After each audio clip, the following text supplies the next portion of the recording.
Hello बच्चों, आज हम आपके सामने जो टॉपिक लेके आए हैं वो है शब्द अर्थशास्त्र यानी इकोनॉमिक्स। ठीक है, इकोनॉमिक यानी कि अर्थशास्त्र। जो भी क्रिया है, जो आदमी जिससे अपना परिवार का, अपने समाज में, अपने देश के लिए जो भी कर पाता है, उसके लिए इकोनॉमिक का होना भी बहुत ज़रूरी है। इकोनॉमिक का हमारे यहाँ पे मतलब है रुपया, पैसा, व्यवसाय, नौकरी, जिसके मार्फत वो अर्थ का उपार्जन करता है। ठीक है, तो ये क्या करता है? अर्थ का उपार्जन करना जीवन भर ही ज़रूरी है और व्यक्ति इसके लिए इतने प्रयास करता है कि वो उसके परिवार को, उसके समाज को एक गति दे सके। ठीक है, तो आज हम पढ़ते हैं अर्थशास्त्र के बारे में। अर्थशास्त्र एक गतिशील विषय है जो मानव की आर्थिक क्रिया और गतिविधियों में होने वाले निरंतर परिवर्तनों का अध्ययन करता है। अर्थशास्त्र क्या है? एक गतिशील विषय है। गतिशील यानी कि जो हमेशा रहता है, हर परिस्थिति में रहता है, हर काल में रहता है।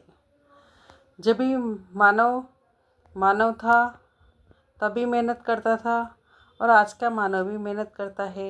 और सब क्या करते हैं? मेहनत किस लिए कर रहे हैं? अर्थ के उपार्जन के लिए। तो ये क्या है? अर्थ जो है मानव को गतिशील बनाता है। मानव गति नहीं करेगा, व्यवहार नहीं करेगा तो अर्थ का उपार्जन कैसे करेगा? ठीक है ना। तो अर्थशास्त्र एक गतिशील विषय है जो मानव की आर्थिक क्रियाओं और गतिविधियों में होने वाले निरंतर परिवर्तनों का अध्ययन करता है। मानव की कौन सी क्रियाएं? आर्थिक क्रियाएं और गतिविधियां, है ना। इसमें होने वाले निरंतर परिवर्तनों का अध्ययन करता है। अर्थशास्त्र की विषय सामग्री के संदर्भ में अर्थशास्त्रियों में मतभेद पाया जाता है। अर्थशास्त्री ने अर्थशास्त्र को अपने अपने दृष्टिकोण से या विषय सामग्री के आधार पर परिभाषित किया। परिभाषाएं संबंधित विषय की लघु प्रतिरूप होती है।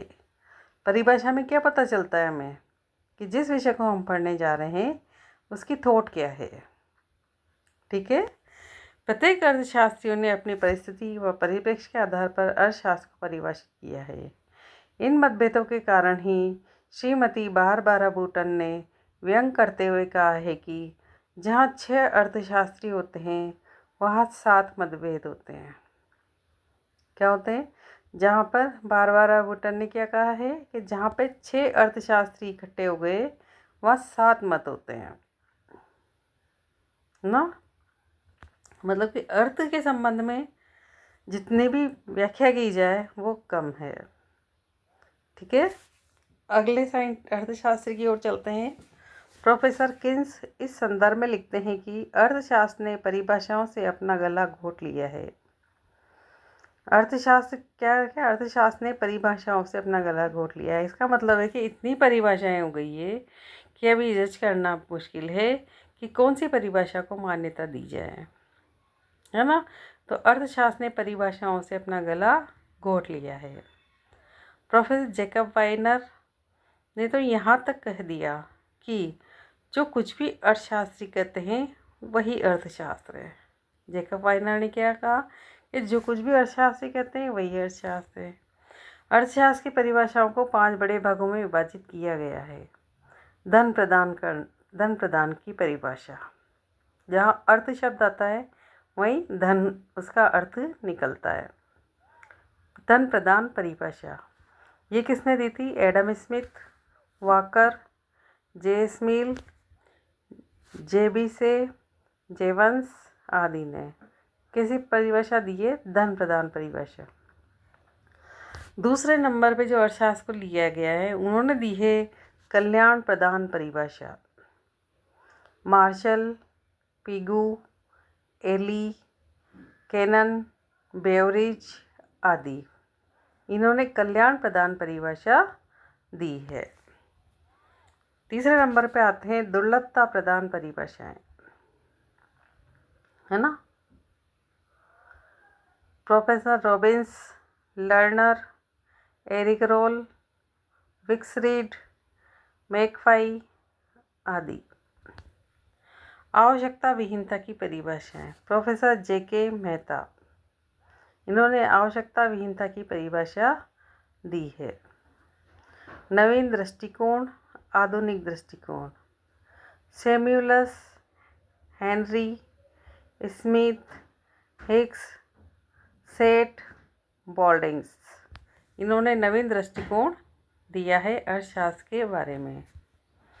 आगे चलते हैं। जो कुछ प्रमुख पुस्तकें हैं, यहाँ पर नोट डाल के चीज़ लिखी हुई है कि 1930 का जो वर्ष था वो आर्थिक दृष्टिकोण से विभाजक वर्ष माना जाता है। ठीक है, अब अर्थशास्त्र की जो पुस्तकें दी है उनके बारे में पढ़ लेते हैं। एडम स्मिथ, इनकी पुस्तक थी an inquiry into the nature causes of wealth of nation. क्या थी एडम स्मिथ की? An inquiry into the nature causes of wealth of nation. दूसरी थी professor Marshall, principle of economics. कौन सी थी प्रोफेसर मार्शल की? Principle of economics. दूसरी थी revision of demand theory. Revision of demand theory किसने दी थी? प्रोफेसर मार्शल ने। अगली पुस्तक है प्रोफेसर रॉबिन्स की, essay on the nature and significance of economic science. Professor Robbins ने क्या दिया? Essay on the nature and significance of economic science. अगली बुक की ओर चलते हैं। Professor J.M.. केन्स, इन्होंने अपनी बुक का नाम दिया है the general theory of employment, interest and money. क्या? The general theory of employment, interest and money. आपको अर्थशास्त्र शब्द का कुछ अर्थ तो यहाँ पे समझ में आ ही गया होगा। पुस्तकों के बारे में भी जानकारी मिल गई। अन्य जानकारी लेके आपके सामने फिर आएंगे। तब तक के लिए हमारे चैनल को लाइक शेयर सब्सक्राइब करें। जय हिंद, जय भारत।